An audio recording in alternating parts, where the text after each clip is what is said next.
In The Adventure of the Crooked Man, Sherlock Holmes and Dr. Watson dive into a case involving a shattered marriage and a brutal murder that seems almost impossible to explain.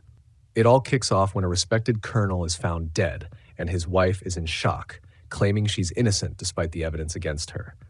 Holmes picks up on some strange details: a mysterious figure seen near the house, a bizarre animal footprint, and an old acquaintance with a twisted backstory. As they dig deeper, they uncover a tale of betrayal, lost love, and the dark twists of fate. It's a gripping story where nothing is as it seems, and Holmes has to connect the dots in his usual brilliant fashion. The Crooked Man. One summer night, a few months after my marriage, I was seated by my own hearth, smoking a last pipe and nodding over a novel, for my day's work had been an exhausting one. My wife had already gone upstairs, and the sound of the locking of the hall door some time before told me that the servants had also retired. I had risen from my seat and was knocking out the ashes of my pipe when I suddenly heard the clang of the bell. I looked at the clock. It was 11:45. This could not be a visitor at so late an hour. A patient, evidently, and possibly an all-night sitting. With a wry face, I went out into the hall and opened the door. To my astonishment, it was Sherlock Holmes who stood upon my step. "Ah, Watson," said he, "I hoped that I might not be too late to catch you." "My dear fellow, pray come in." "You look surprised, and no wonder. Relieved, too, I fancy. You still smoke the Arcadia mixture of your bachelor days, then. There's no mistaking that fluffy ash upon your coat. It's easy to tell that you have been accustomed to wear a uniform, Watson. You'll never pass as a purebred civilian as long as you keep that habit of carrying your handkerchief in your sleeve. Could you put me up tonight?" "With pleasure."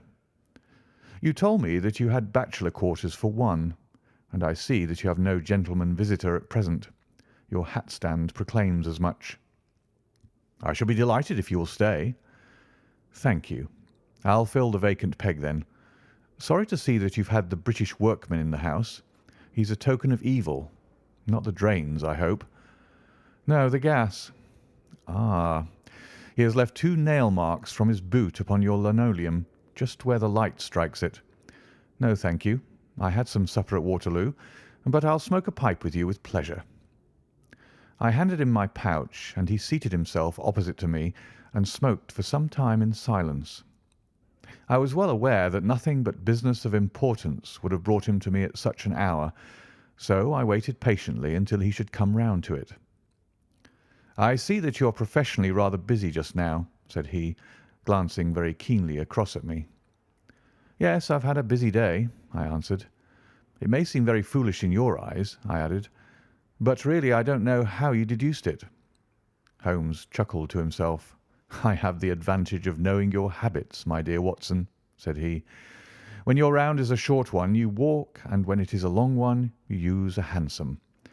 As I perceive that your boots, although used, are by no means dirty, I cannot doubt that you are at present busy enough to justify the hansom." "Excellent!" I cried. "Elementary," said he.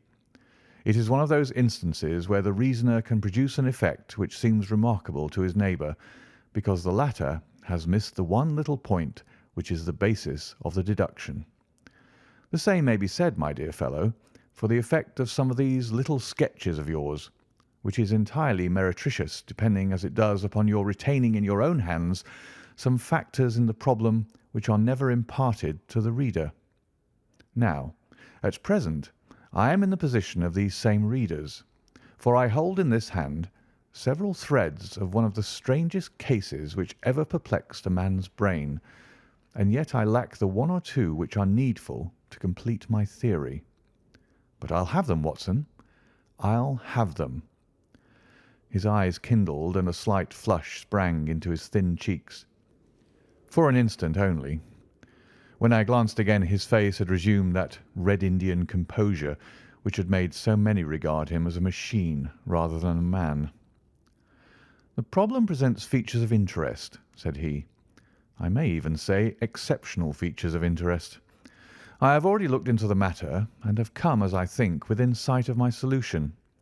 If you could accompany me in the last step, you might be of considerable service to me." "I should be delighted."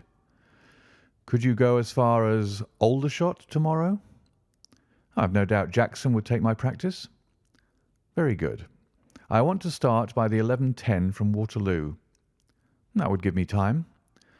"Then, if you're not too sleepy, I will give you a sketch of what has happened and of what remains to be done."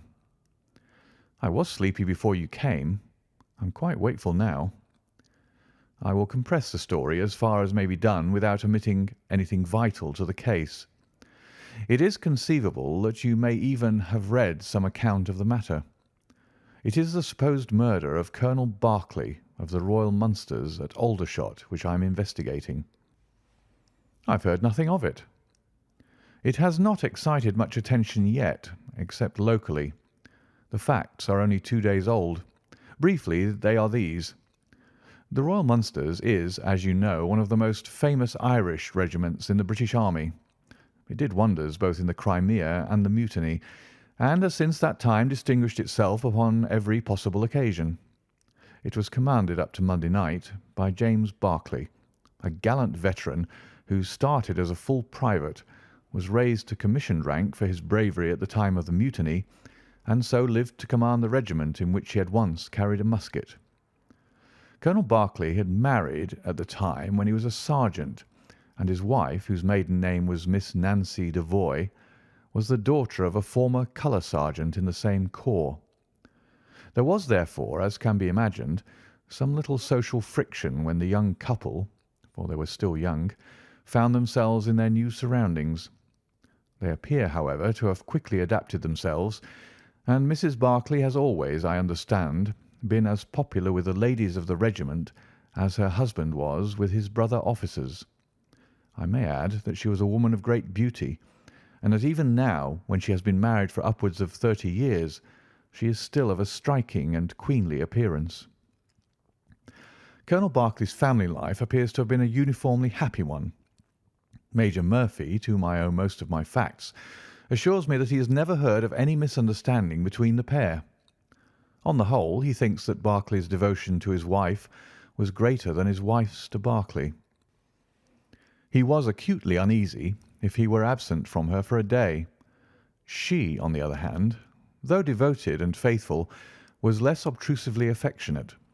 But they were regarded in the regiment as the very model of a middle-aged couple. There was absolutely nothing in their mutual relations to prepare people for the tragedy which was to follow. Colonel Barclay himself seems to have had some singular traits in his character. He was a dashing, jovial old soldier in his usual mood, but there were occasions on which he seemed to show himself capable of considerable violence and vindictiveness. This side of his nature, however, appears never to have been turned towards his wife. Another fact which had struck Major Murphy and 3 out of 5 of the other officers with whom I conversed was the singular sort of depression which came upon him at times. As the Major expressed it, the smile had often been struck from his mouth as if by some invisible hand when he has been joining the gaieties and chaff of the mess table. For days on end, when the mood was on him, he has been sunk in the deepest gloom. This, and a certain tinge of superstition, were the only unusual traits in his character which his brother officers had observed. The latter peculiarity took the form of a dislike to being left alone, especially after dark. This puerile feature, in a nature which was conspicuously manly, had often given rise to comment and conjecture. The 1st Battalion of the Royal Munsters, which is the old 117th, has been stationed at Aldershot for some years. The married officers live out of barracks, and the colonel has during all this time occupied a villa called Lachine, about half a mile from the North Camp. The house stands in its own grounds, but the west side of it is not more than 30 yards from the high road.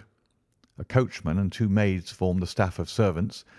These, with their master and mistress, were the sole occupants of Lachine, for the Barclays had no children, nor was it usual for them to have resident visitors. Now for the events at Lachine between 9 and 10 on the evening of last Monday. Mrs. Barclay was, it appears, a member of the Roman Catholic Church, and had interested herself very much in the establishment of the Guild of St. George, which was formed in connection with the Watt Street Chapel for the purpose of supplying the poor with cast-off clothing. A meeting of the Guild had been held that evening at 8, and Mrs. Barclay had hurried over her dinner in order to be present at it. When leaving the house, she was heard by the coachman to make some commonplace remark to her husband, and to assure him that she would be back before very long. She then called for Mrs. Morrison, a young lady who lives in the next villa, and the two went off together to their meeting. It lasted 40 minutes, and at 9:15 Mrs. Barclay returned home, having left Miss Morrison at her door as she passed. There's a room which is used as a morning room at Lachine.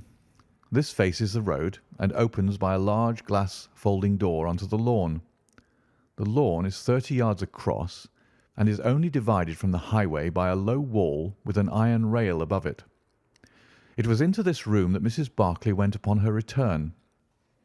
The blinds were not down, for the room was seldom used in the evening, but Mrs. Barclay herself lit the lamp and then rang the bell, asking Jane Stewart, the housemaid, to bring her a cup of tea, which was quite contrary to her usual habits.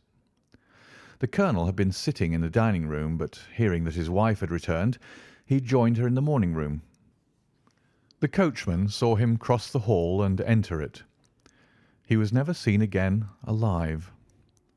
The tea which had been ordered was brought up at the end of 10 minutes, but the maid, as she approached the door, was surprised to hear the voices of her master and mistress in furious altercation. She knocked without receiving any answer, and even turned the handle, but only to find that the door was locked upon the inside. Naturally enough, she ran down to tell the cook, and the two women with the coachman came up into the hall and listened to the dispute which was still raging. They all agreed that only two voices were to be heard, those of Barclay and of his wife. Barclay's remarks were subdued and abrupt, so that none of them were audible to the listeners. The ladies, on the other hand, were most bitter, and when she raised her voice could be plainly heard. "You coward!" she repeated over and over again. "What can be done? What can be done now? Give me back my life. I will never so much as breathe the same air with you again, you coward, you coward!" Those were scraps of her conversation, ending in a sudden, dreadful cry in the man's voice, with a crash and a piercing scream from the woman. Convinced that some tragedy had occurred, the coachman rushed to the door and strove to force it, while scream after scream issued from within. He was unable, however, to make his way in, and the maids were too distracted with fear to be of any assistance to him. A sudden thought struck him, however, and he ran through the hall door and round to the lawn, upon which the long French windows open. One side of the window was open, which I understand was quite usual in the summer-time, and he passed without difficulty into the room. His mistress had ceased to scream, and was stretched insensible upon a couch, while with his feet tilted over the side of an armchair and his head upon the ground near the corner of the fender, was lying the unfortunate soldier, stone dead, in a pool of his own blood. Naturally, the coachman's first thought, on finding that he could do nothing for his master, was to open the door. But here an unexpected and singular difficulty presented itself. The key was not in the inner side of the door, nor could he find it anywhere in the room. He went out again, therefore, through the window, and having obtained the help of a policeman and of a medical man, he returned. The lady, against whom naturally the strongest suspicion rested, was removed to her room, still in a state of insensibility.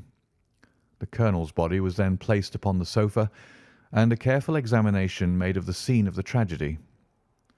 The injury from which the unfortunate veteran was suffering was found to be a jagged cut some 2 inches long at the back part of his head, which had evidently been caused by a violent blow from a blunt weapon. Nor was it difficult to guess what that weapon may have been. Upon the floor, close to the body, was lying a singular club of hard carved wood with a bone handle. The colonel possessed a varied collection of weapons brought from the different countries in which he had fought, and it is conjectured by the police that his club was among his trophies. The servants deny having seen it before, but among the numerous curiosities in the house it is possible that it may have been overlooked. Nothing else of importance was discovered in the room by the police, save the inexplicable fact that neither upon Mrs. Barclay's person, nor upon that of the victim, nor in any part of the room, was the missing key to be found. The door had eventually to be opened by a locksmith from Aldershot. That was the state of things, Watson, when upon the Tuesday morning I, at the request of Major Murphy, went down to Aldershot to supplement the efforts of the police. I think that you will acknowledge that the problem was already one of interest, but my observations soon made me realize that it was in truth much more extraordinary than would at first sight appear. Before examining the room, I cross-questioned the servants, but only succeeded in eliciting the facts which I have already stated. One other detail of interest was remembered by Jane Stewart, the housemaid. You will remember that on hearing the sound of the quarrel, she descended and returned with the other servants. On that first occasion, when she was alone, she says that the voices of her master and mistress were sunk so low that she could hear hardly anything, and judged by their tones rather than their words that they had fallen out. On my pressing her, however, she remembered that she heard the word David uttered twice by the lady. The point is of the utmost importance as guiding us towards the reason of the sudden quarrel. The colonel's name, you remember, was James. There was one thing in the case which had made the deepest impression both upon the servants and the police. This was the contortion of the colonel's face. It had set, according to their account, into the most dreadful expression of fear and horror which a human countenance is capable of assuming.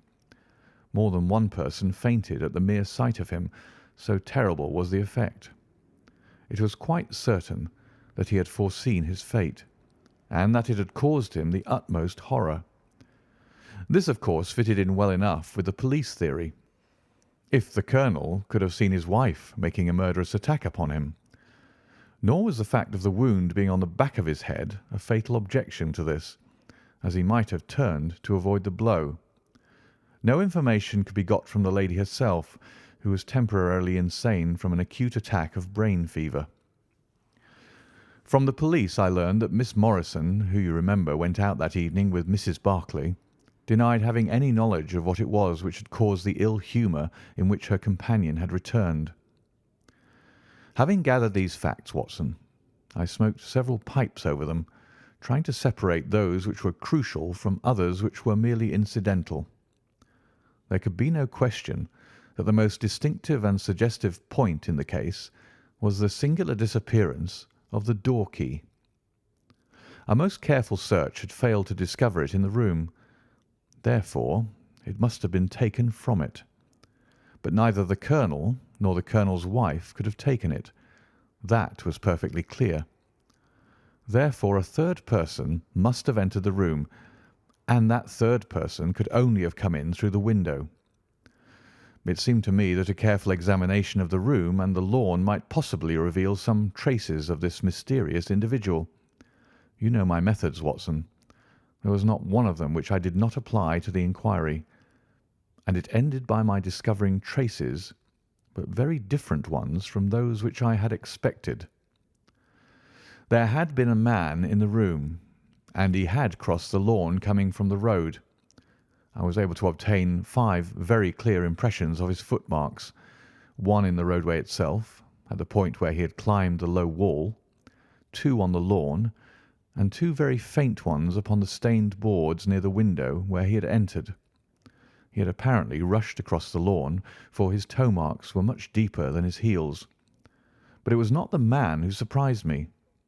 It was his companion. His companion? Holmes pulled a large sheet of tissue paper out of his pocket and carefully unfolded it upon his knee.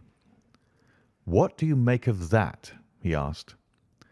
The paper was covered with the tracings of the footmarks of some small animal. It had 5 well-marked footpads, an indication of long nails, and the whole print might be nearly as large as a dessert spoon. "It's a dog," said I. "Did you ever hear of a dog running up a curtain?"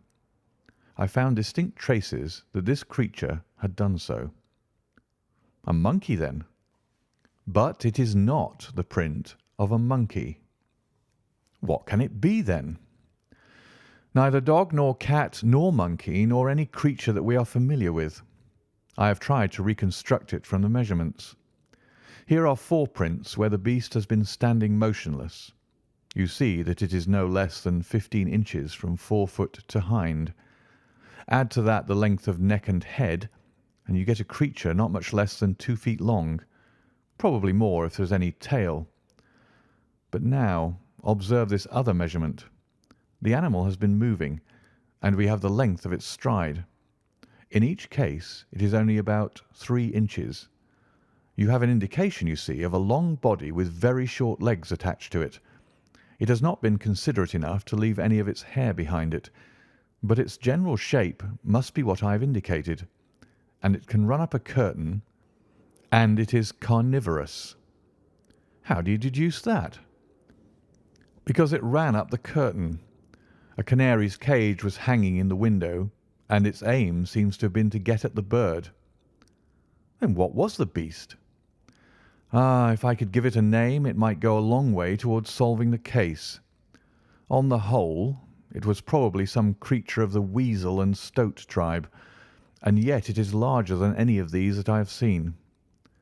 "But what had it to do with the crime?" "That also is still obscure, but we have learned a good deal, you perceive. We know that a man stood in the road looking at the quarrel between the Barclays. The blinds were up and the room lighted. We know also that he ran across the lawn, entered the room, accompanied by a strange animal, and that he either struck the colonel or, as is equally possible, that the colonel fell down from sheer fright at the sight of him and cut his head on the corner of the fender. Finally, we have the curious fact that the intruder carried away the key with him when he left." "Your discoveries seem to have left the business more obscure than it was before," said I. "Quite so.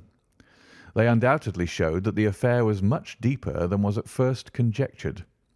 I thought the matter over, and I came to the conclusion that I must approach the case from another aspect.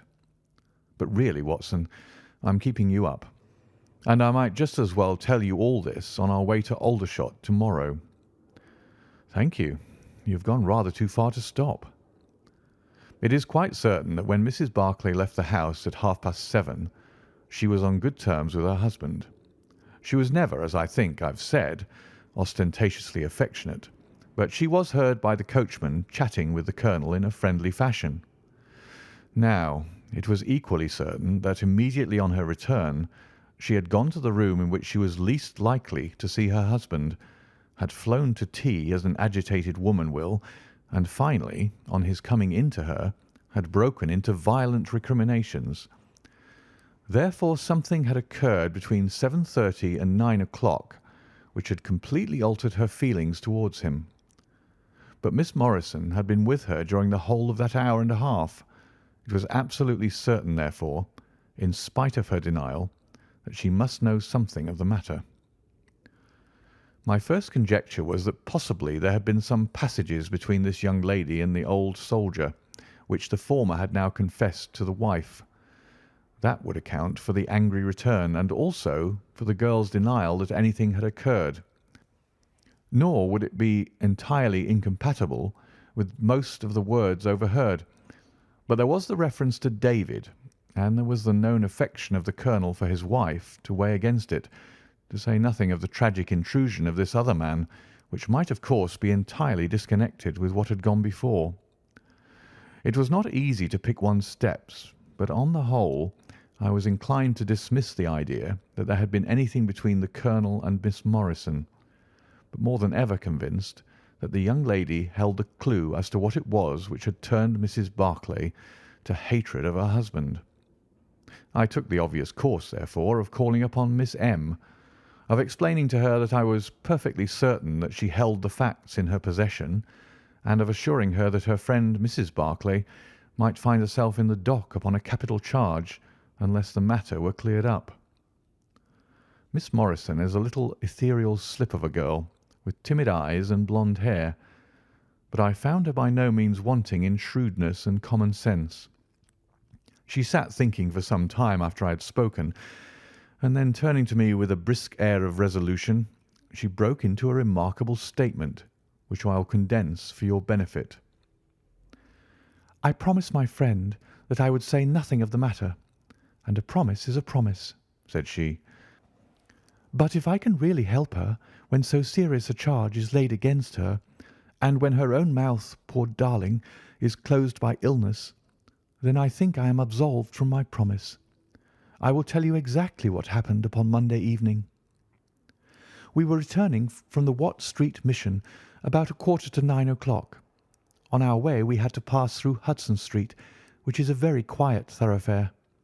There is only one lamp in it, upon the left-hand side, and as we approached this lamp, I saw a man coming towards us with his back very bent and something like a box slung over one of his shoulders. He appeared to be deformed, for he carried his head low and walked with his knees bent.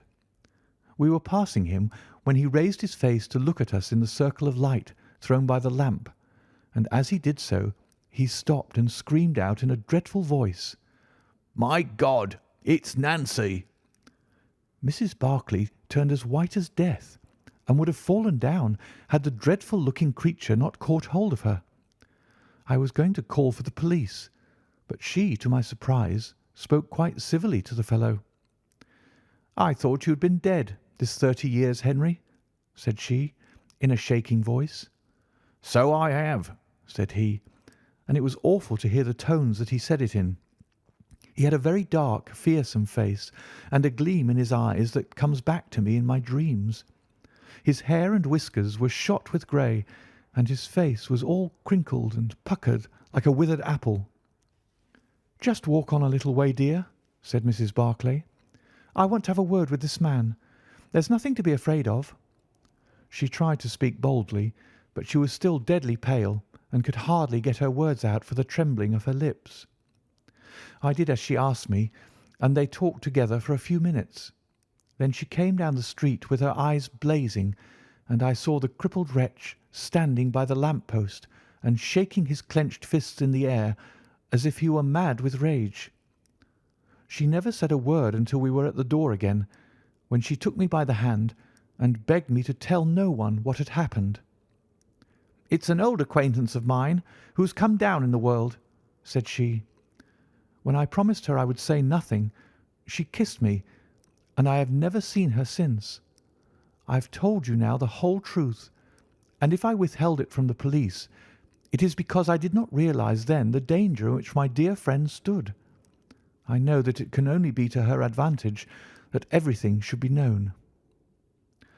There was her statement, Watson, and to me, as you can imagine, it was like a light on a dark night. Everything which had been disconnected before began at once to assume its true place, and I had a shadowy presentiment of the whole sequence of events. My next step, obviously, was to find the man who had produced such a remarkable impression upon Mrs. Barclay. If he was still in Aldershot, it should not be a very difficult matter. There are not such a very great number of civilians, and a deformed man was sure to have attracted attention. I spent a day in the search, and by evening, this very evening, Watson, I had run him down. The man's name is Henry Wood, and he lives in lodgings in this same street in which the ladies met him. He has only been 5 days in the place. In the character of a registration agent, I had a most interesting gossip with his landlady. The man is by trade a conjurer and performer, going round the canteens after nightfall and giving a little entertainment at each. He carries some creature about with him in that box, about which the landlady seemed to be in considerable trepidation, for she had never seen an animal like it. He uses it in some of his tricks, according to her account. So much the woman was able to tell me, and also that it was a wonder the man lived, seeing how twisted he was, and that he spoke in a strange tongue sometimes, and that for the last 2 nights She had heard him groaning and weeping in his bedroom. He was all right as far as money went, but in his deposit he had given her what looked like a bad florin. She showed it to me, Watson, and it was an Indian rupee. So now, my dear fellow, you see exactly how we stand and why it is I want you. It is perfectly plain that after the ladies parted from this man, he followed them at a distance, that he saw the quarrel between husband and wife through the window, that he rushed in, and that the creature which he carried in his box got loose. That is all very certain, but he is the only person in this world who can tell us exactly what happened in that room. And you intend to ask him? Most certainly, but in the presence of a witness. And I am the witness? If you will be so good. If he can clear the matter up, well and good. If he refuses, we have no alternative but to apply for a warrant. But how do you know he'll be there when we return? You may be sure that I took some precautions. I have one of my Baker Street boys mounting guard over him who would stick to him like a burr, go where he might. We shall find him in Hudson Street tomorrow, Watson, and meanwhile I should be the criminal myself if I kept you out of bed any longer. It was midday when we found ourselves at the scene of the tragedy, and under my companion's guidance we made our way at once to Hudson Street.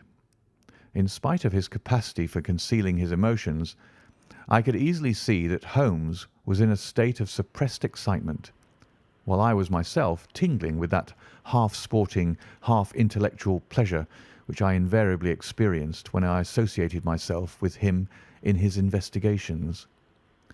"This is the street," said he, as we turned into a short thoroughfare lined with plain two-storied brick houses. "Ah, here is Simpson to report."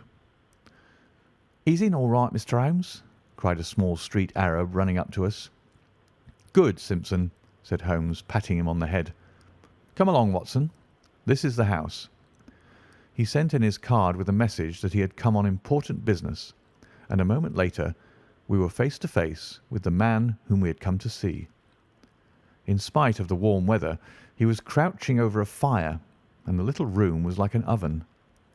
The man sat all twisted and huddled in his chair, in a way which gave an indescribable impression of deformity, but the face which he turned towards us, though worn and swarthy, must at some time have been remarkable for its beauty. He looked suspiciously at us now out of yellow-shot, bilious eyes, and without speaking or rising, he waved towards two chairs. "Mr. Henry Wood, late of India, I believe," said Holmes affably. "I've come over this little matter of Colonel Barclay's death." "What should I know about that?" "That's what I want to ascertain. You know, I suppose, that unless the matter is cleared up, Mrs. Barclay, who is an old friend of yours, will in all probability be tried for murder." The man gave a violent start. "I don't know who you are," he cried, "nor how you come to know what you do know. But will you swear that this is true that you tell me?" "Why, they are only waiting for her to come to her senses to arrest her." "My God! Are you in the police yourself?" "No." "What business is it of yours, then?" "It's every man's business to see justice done." "You can take my word that she is innocent." "Then you are guilty." "No, I'm not." "Who killed Colonel James Barclay, then?" "It was a just providence that killed him. But mind you this, that if I had knocked his brains out, as it was in my heart to do, he would have had no more than his due from my hands. If his own guilty conscience had not struck him down, it is likely enough that I may have had his blood upon my soul. You want me to tell the story? Well, I don't know why I shouldn't, for there's no cause for me to be ashamed of it. It was in this way, sir.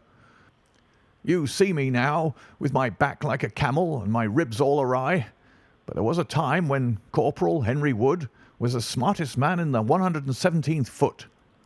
We were in India then, in cantonments, at a place we'll call Burti.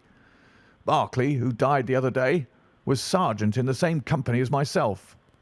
And the belle of the regiment, aye, and the finest girl that ever had the breath of life between her lips, was Nancy Devoy, the daughter of the colour sergeant. There were two men who loved her, and one that she loved. And you'll smile when you look at this poor thing huddled before the fire, and hear me say that it was for my good looks that she loved me. Well, though I had her heart, her father was set upon her marrying Barclay. I was a harum-scarum, reckless lad, and he had had an education and was already marked for the sword belt. But the girl held true to me, and it seemed that I would have had her when the mutiny broke out, and all hell was loose in the country.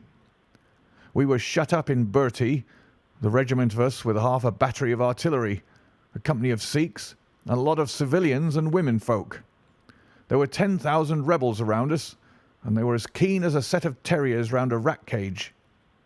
About the second week of it our water gave out, and it was a question whether we could communicate with General Neill's column, which was moving up country. It was our only chance, for we could not hope to fight our way out with all the women and children, so I volunteered to go out and to warn General Neill of our danger. My offer was accepted, and I talked it over with Sergeant Barclay, who was supposed to know the ground better than any other man, and who drew up a route by which I might get through the rebel lines. At 10 o'clock the same night I started off upon my journey.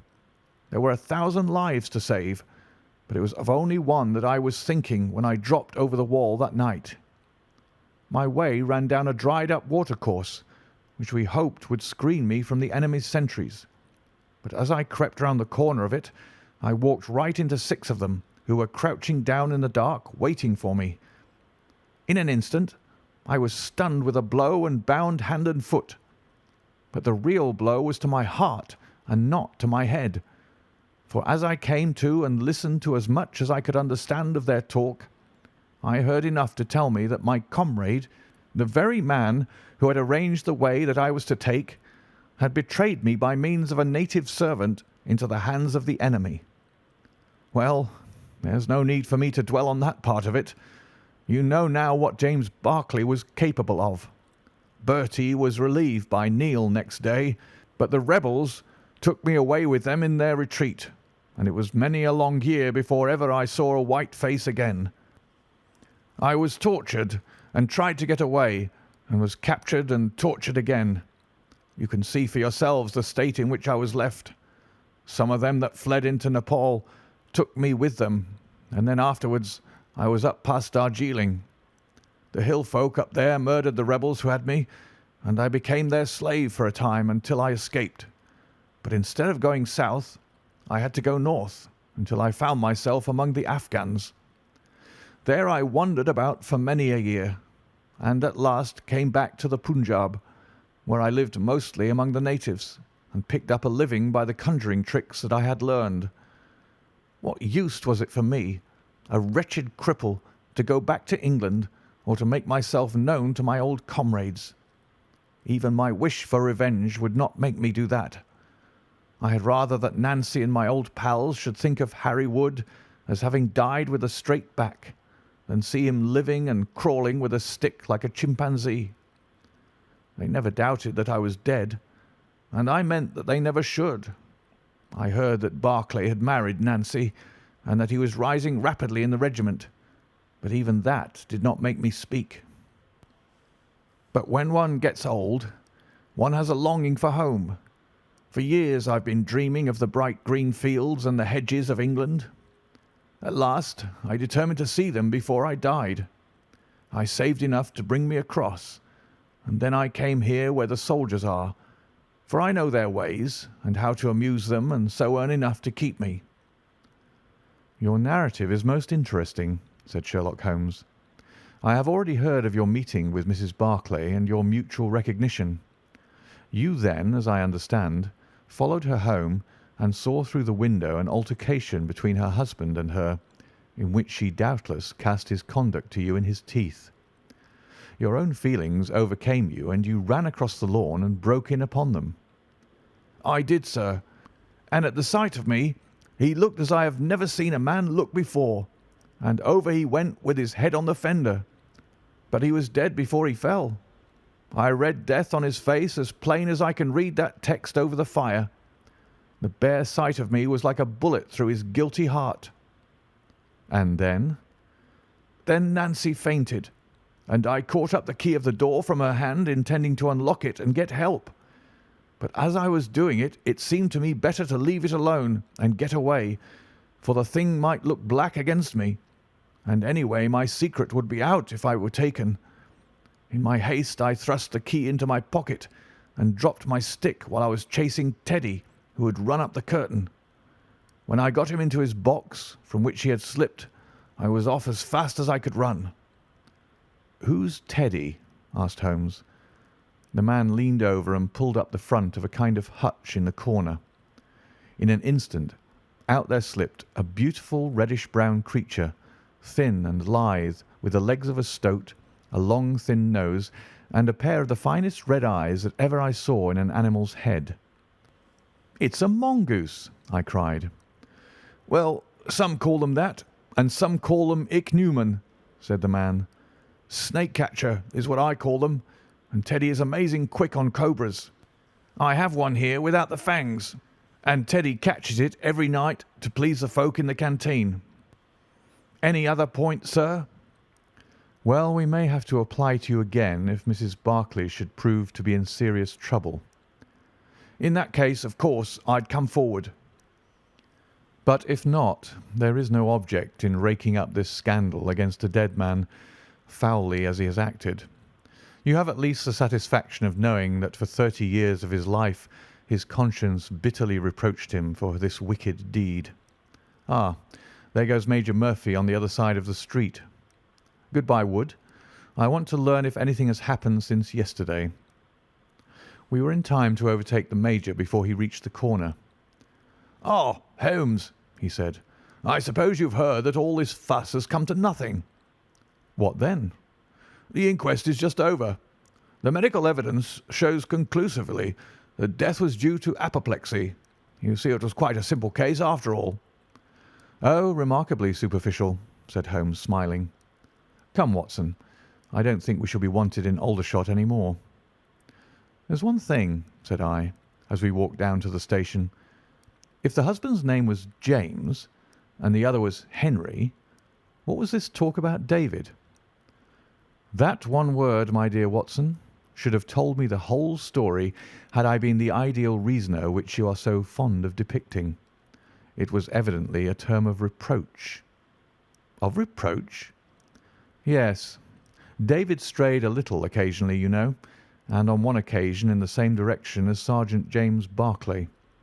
You remember the small affair of Uriah and Bathsheba. My biblical knowledge is a trifle rusty, I fear, but you will find the story in the 1st or 2nd of Samuel." End of The Crooked Man.